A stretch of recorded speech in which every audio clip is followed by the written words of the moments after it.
কিন্তু আজকে আমরা দেখছি অনেকটাই তারা উদাসীন হয়ে গেছে। সরকার যদি থাকে একটা দেশে তাহলে এই ধরনের ঘটনা কিভাবে করতে পারে?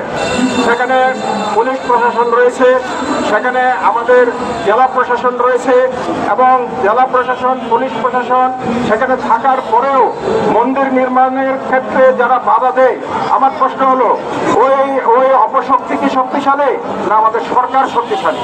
তাহলে বুঝতে হবে যে আমাদের সরকার ওই অপশক্তির কাছে তারা আসলে অসহায়। আমরা সেটা দেখতে চাই না।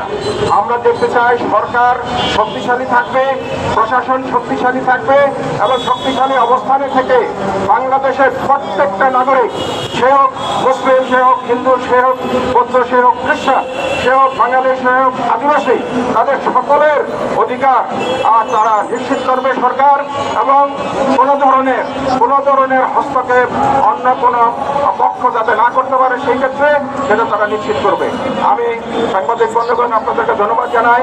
আমাদের নেতৃবৃন্দ যারা বিভিন্ন অঞ্চল থেকে ঢাকা এবং ঢাকার বাইরে থেকে যারা এসেছেন, আপনাদের সবাইকে ধন্যবাদ এবং কৃতজ্ঞতা জানাচ্ছি। এই আন্দোলন আমাদের চালিয়ে যেতে হবে এবং এটা দুর্ভাগ্যজনক। আমরা তো প্রতিদিন এইভাবে প্রেস ক্লাবের সামনে আসতে চাই না, কিন্তু আমরা বাধ্য হয়ে আমাদেরকে আসতে হয়, কারণ আমাদেরও অনেক কার্যকলাপ আছে, পারিবারিক ব্যবসা বাণিজ্যের ক্ষেত্রে অনেক কার্যক্রম আছে, কিন্তু সেগুলোকে বাদ দিয়ে বারে আমাদের এখানে আসতে হয়।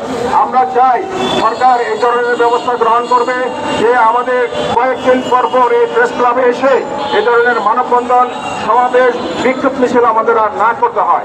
কারণ এই দেশ আমাদের মুক্তিযুদ্ধের মধ্য দিয়ে দেশ আমরা পেয়েছি। সেখানে শহীদ হয়েছে এই দেশের মুসলিম সম্প্রদায়ের মানুষ, হিন্দু সম্প্রদায়ের মানুষ এবং খ্রিস্টান সম্প্রদায়ের মানুষ, বৌদ্ধ সম্প্রদায়ের মানুষ এবং সবচেয়ে বেশি সেদিন মুক্তিযুদ্ধের ক্ষতিগ্রস্ত হয়েছিল হিন্দু সম্প্রদায়ের মানুষ। তারা গণহত্যার শিকার হয়েছিল। আজকে এই অবস্থায় সেই গণহত্যার শিকার যাদের যে সম্প্রদায়ের মানুষরা হয়েছিল, তাদের যদি আজকে স্বাধীনতা এত বছর পরে এসে এই রাজপথে দাঁড়িয়ে তাদের অধিকারের কথা বলতে হয়, এর সাথে দুর্ভাগ্য আর কিছু হতে পারে।